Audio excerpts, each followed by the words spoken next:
نہیں بننی چاہیے، تبھی تم آزاد ہو۔ تم دوسروں کی فکر نہ کرو، تم اپنی پوری امت کی فکر نہ کرو، تم اپنی فکر کرو۔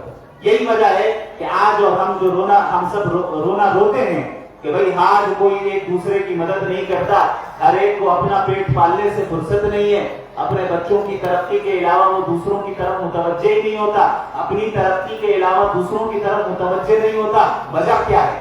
بنیاد کیا ہے؟ یہی انڈیویجولزم ہے کہ میں سب سے پہلے میری خواہشات پہلے پوری ہوگی، جبکہ دوسری طرف دین اسلام نے انفرادیت نہیں اجتماعیت کا تصور کیا۔ دوسری طرف دین اسلام نے انڈیویجولزم نہیں سکھایا، اسلام نے ایک امت کا کانسیپٹ دیا کہ تم سب کیا ہو؟ ایک امت، ایک امت۔ اسی لیے نبی کریم صلی اللہ علیہ وسلم نے فرمایا کہ ایک تمام امت مسلمہ ایک جسم کے مانند ہے، اذا اشتكى عضو تداعى له سائر الجسد بالحمى والسهر، کہ جسم کا ایک حصہ بھی اگر درد میں مبتلا ہو تو پوری رات پورا جسم جاگا رہتا ہے۔ اب بھائی کسی کے دانت میں درد ہو، اس درد کی وجہ سے آنکھیں بھی جاگ رہی ہیں کہ نہیں جاگ رہی ہیں؟ جاگ رہی ہیں، آنکھوں میں تو درد نہیں۔ انسان پریشان ہے، اضطرابی کیفیت میں، ہاتھ پیر ہلا رہا ہے، پٹک رہا ہے، حالانکہ درد ہاتھ اور پیر میں تو نہیں ہے، درد تو صرف ایک دانت میں، لیکن اس ایک دانت میں درد کی وجہ سے پورا جسم جاگا ہوا ہے اور پریشانی میں مبتلا ہے۔ یہی مثال نبی کریم صلی اللہ علیہ وسلم نے پوری امت کی دی کہ یہ پوری امت مسلمہ ایک جسم کی مانند ہے۔ اب یہ کسی ملک کے رہنے والے ہو، کہیں کے رہنے والے ہو، کسی خطے کے رہنے والے ہو، اگر امت مسلمہ کو تکلیف ہوگی تو بحیثیت امت ہر مسلمان کو تکلیف ہوگی۔ یہی وجہ ہے کہ آج فلسطین اور غزہ کے مسلمانوں کو جس طریقے سے ظلم و زیادتی کا سامنا کرنا پڑ رہا ہے، کیا ہمارا دل نہیں دکھتا ہے؟ یہ دل دکھتا ہے۔ کس بنیاد پر؟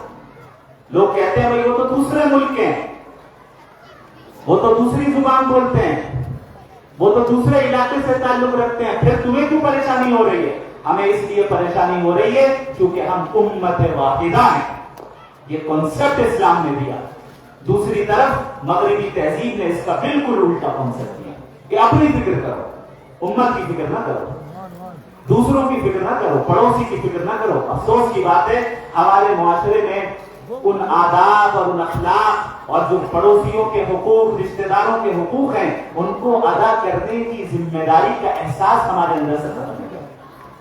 نبی کریم صلی اللہ علیہ وسلم امت کا کانسیپٹ کیسے پیش کر رہے ہیں، غور کر رہے ہیں۔ آپ صلی اللہ علیہ وسلم فرما رہے ہیں کہ جب تم گھر میں سالن بناؤ تو شوربہ زیادہ رکھ لینا تاکہ تم اس سالن کو اپنے پڑوسی تک بھی پہنچا سکو۔ نبی کریم صلی اللہ علیہ وسلم نے فرمایا لا یؤمن احدکم حتی کہ تم میں سے کوئی اس وقت تک مومن نہیں ہو سکتا جب تک کہ لا یأمن جارہ بوائقہ، اس کا پڑوسی اس کے شر سے محفوظ نہ ہے۔ آج ہر ایک انسان اپنے اندر غور کرے اور سوچے کیا ہمارے پڑوسی ہمارے شر سے محفوظ ہیں؟ کیا ہم نے اپنی پڑوسیوں کے ساتھ، اپنے محلے والوں کے ساتھ، اپنے علماء کے ساتھ، اپنے ائمہ کے ساتھ، اپنے رشتہ داروں کے ساتھ ویسا سلوک برقرار رکھا جو ایک امت ہونے کے نتیجے میں جو سلوک ہمیں اختیار کرنا چاہیے؟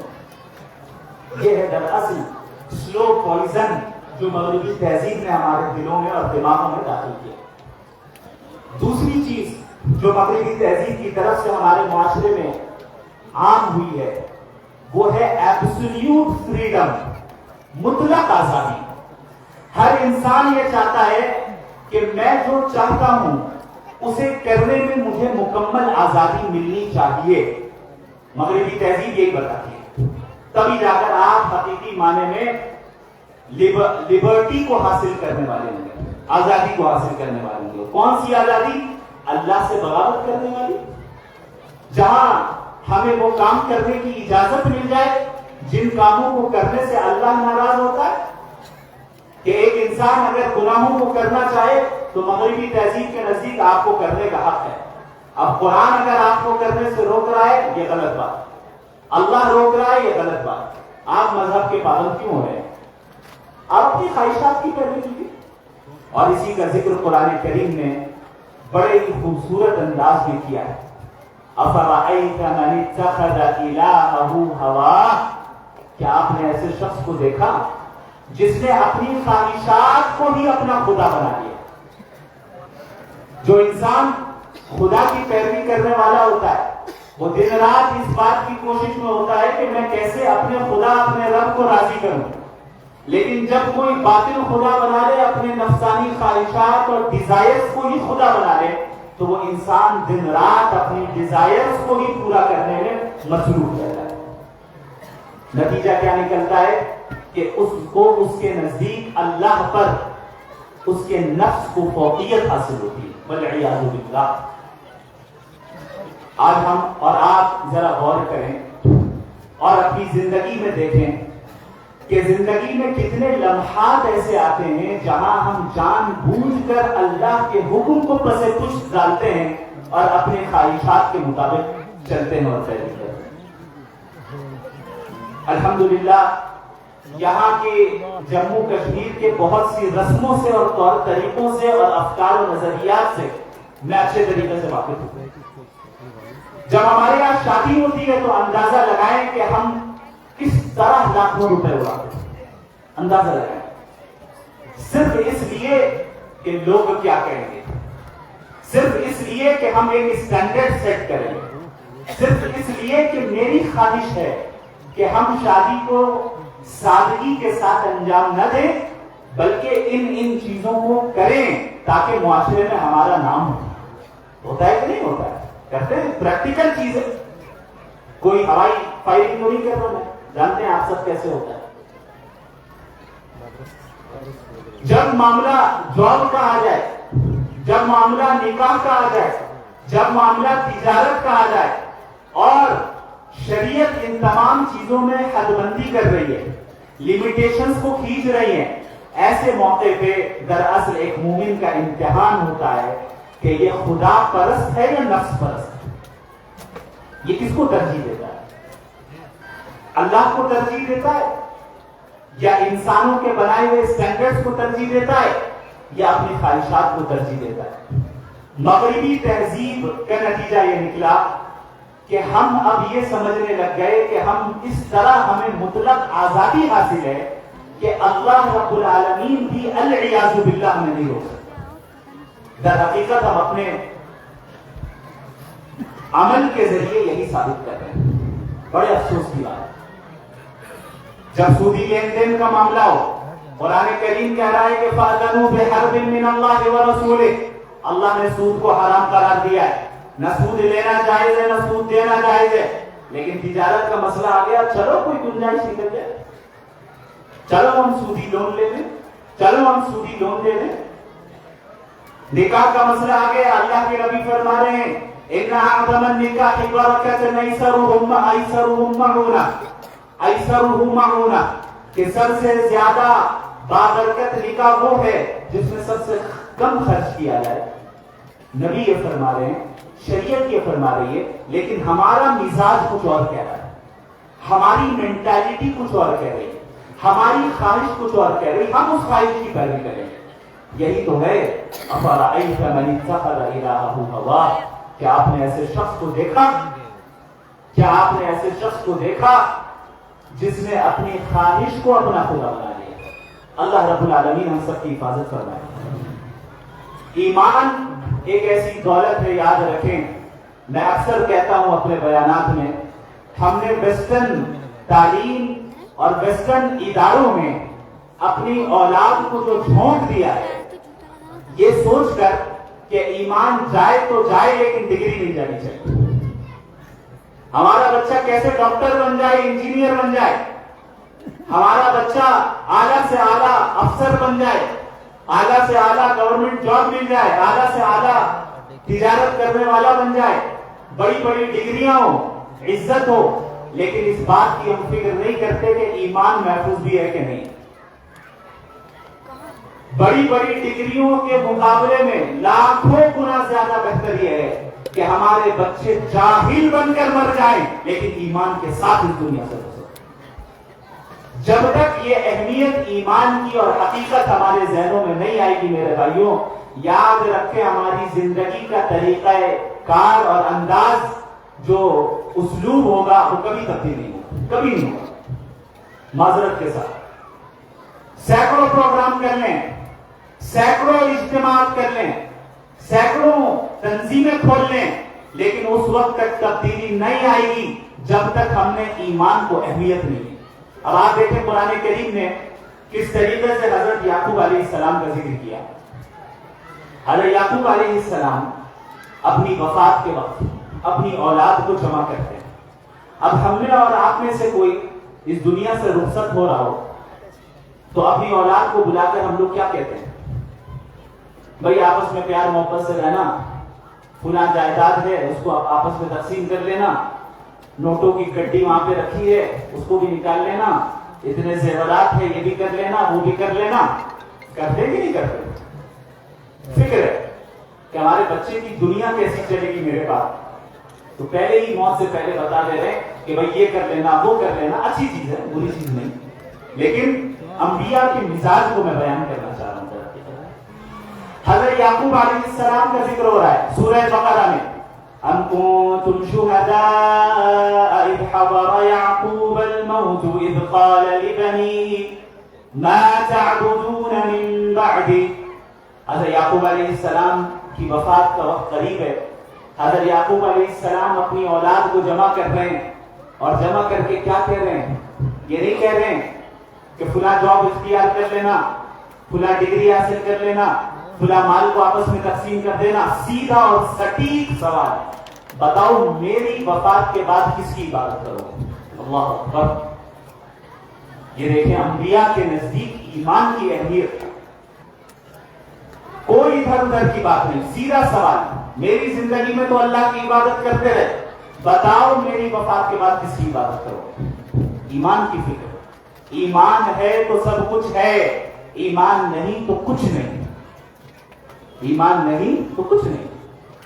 یہ دنیا کی رنگ و رونق اور دنیاوی ترقیات، مال و دولت، مادہ پرستی، یہ ساری چیزیں انسان کی آخری سانس تک ہے۔ بس جہاں موت کا فرشتہ نظر آیا ساری چیزیں یوں ہی پڑی رہ جائیں گی، کوئی نہیں پوچھنے والا۔ قبر میں مال و دولت نہیں کام آئے گی، عہدہ منصب عزت و شہرت کام نہیں آنے والی۔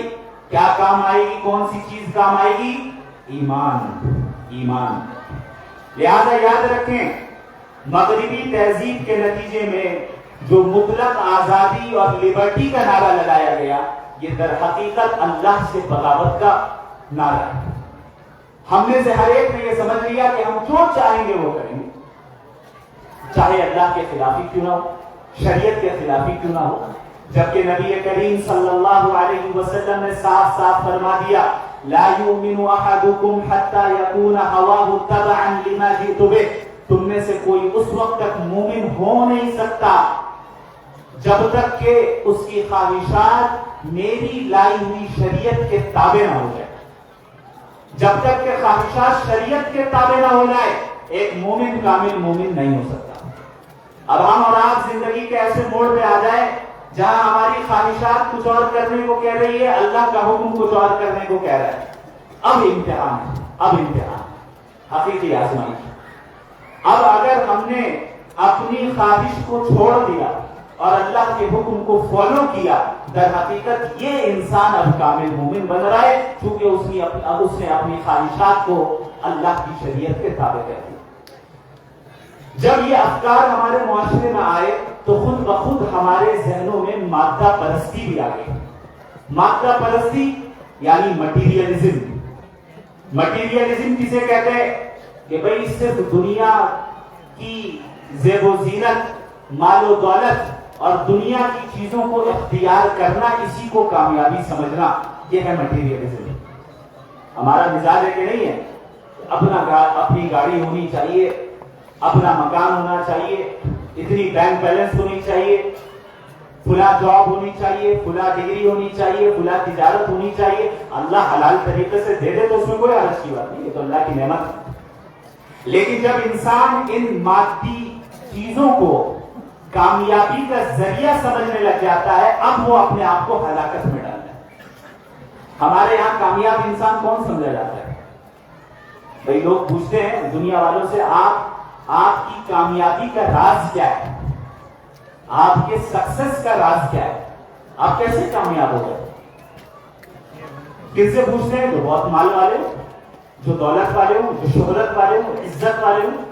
ہم نے دولت، شہرت، عزت، عہدہ، منصب اس کو کامیابی کا معیار ٹھہرا دیا.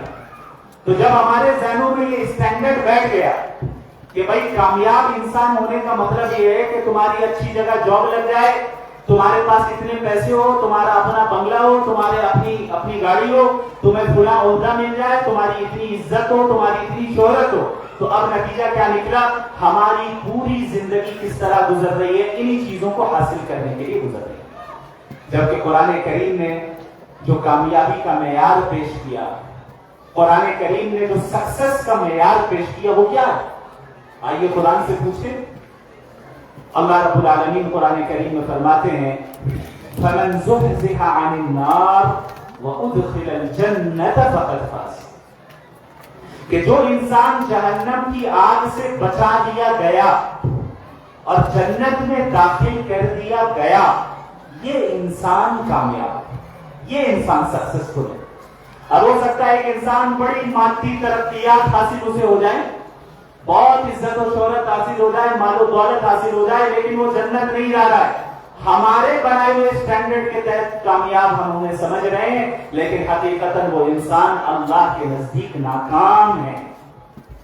ایک وہ انسان جو بالکل غریب ہے، جس کے پاس کھانے کو کچھ نہیں، فقر و فاقے میں مبتلا ہے، لیکن وہ جنت میں داخل کر دیا گیا اور جہنم سے بچا لیا گیا. حقیقی کامیاب وہ انسان ہے. جب تک یاد رکھیں میرے بھائیوں، ہم اپنے معیارات کو، اپنے اسٹینڈرڈز کو تبدیل نہیں کریں گے، تب تک ہمیں آخرت اور دین کی اہمیت سمجھ نہیں آئے. جب تک ہمارے ذہنوں میں یہ بات نہیں بیٹھ جائے کہ اس دنیا میں آنے کا مقصد دراصل اللہ کی اطاعت ہے، اللہ کو راضی کرنا ہے، تب تک ہم اس چیز کو جان ہی نہیں سکتے کہ اس راستے میں محنت کرنے اور کام کرنے اور دین پر عمل کرنے کا فائدہ ہے. مغربی تہذیب نے ہمارے نوجوانوں کے ذہنوں میں ایک اور چیز ڈالی، اور میں بالخصوص جتنے نوجوان ہیں ان سے اس وقت مخاطب ہوں. ہمارے نوجوانوں کے اندر مغربی تہذیب نے ایسی آزادانہ خیال میں مبتلا ہونے کا مزاج بنا دیا ہے کہ وہ سمجھتے ہیں کہ ہمارے خیالات اور ہماری خواہشات کی کوئی لمیٹیشن نہیں ہے. جبکہ اللہ کے نبی صلی اللہ علیہ وسلم نے متعدد مرتبہ اور خود اللہ رب العالمین نے قرآن کریم میں انسانی خیالات، انسان کے ڈیزائرز اور ساتھ میں وحی کا تذکرہ کیا. کس طریقے سے؟ وہ اس طریقے سے کہ جو مغربی تہذیب ہے ان کے نزدیک تمام چیزوں کو صحیح اور غلط ٹھہرانے کا اختیار انسانی عقل کے پاس ہے. انسان کی عقل طے کرے گی کیا چیز صحیح ہے، انسان کی عقل طے کرے گی کیا چیز غلط ہے. جب یہ مینٹالٹی ہمارے نوجوانوں کے اندر آئی اور ویسٹرن دنیا نے اپنے معیارات کو اور اپنے اسٹینڈرڈز کو ان کے ذہن و دماغ میں داخل کر دیا اور بٹھا دیا، تو اب انسانوں کے خود ساختہ معیارات سے ہم اور آپ اللہ کے دین کو جج کرنے لگ گئے اور ہم حکم بن گئے. اب ہم دھڑلے سے کہتے ہیں کہ بھئی ہاں یہ بات سمجھ میں اسلام کی نہیں آتی، ولی اعوذ باللہ. آئے دن ایسی ویڈیوز آتی رہتی ہیں، ایسے افراد بولتے ہوئے نظر آتے ہیں کہ آپ پتہ نہیں آج کے زمانے میں حجاب کی کیا ضرورت، آج کے زمانے میں فلاں حکم کی کیا ضرورت، آج کے زمانے میں اس کی کیا ضرورت. یہ چیز کہاں سے پیدا ہوئی؟ یہ چیز یہاں سے پیدا ہوئی کہ ہم نے اپنی عقل کو ہر چیز کا حکم ٹھہرا دیا، کہ عقل کو اعلیٰ سمجھا کہ عقل سے طے ہوگا. کہ کیا صحیح ہے کیا غلط، جبکہ قرآن کریم اور شریعت اسلامیہ نے عقل کی قدر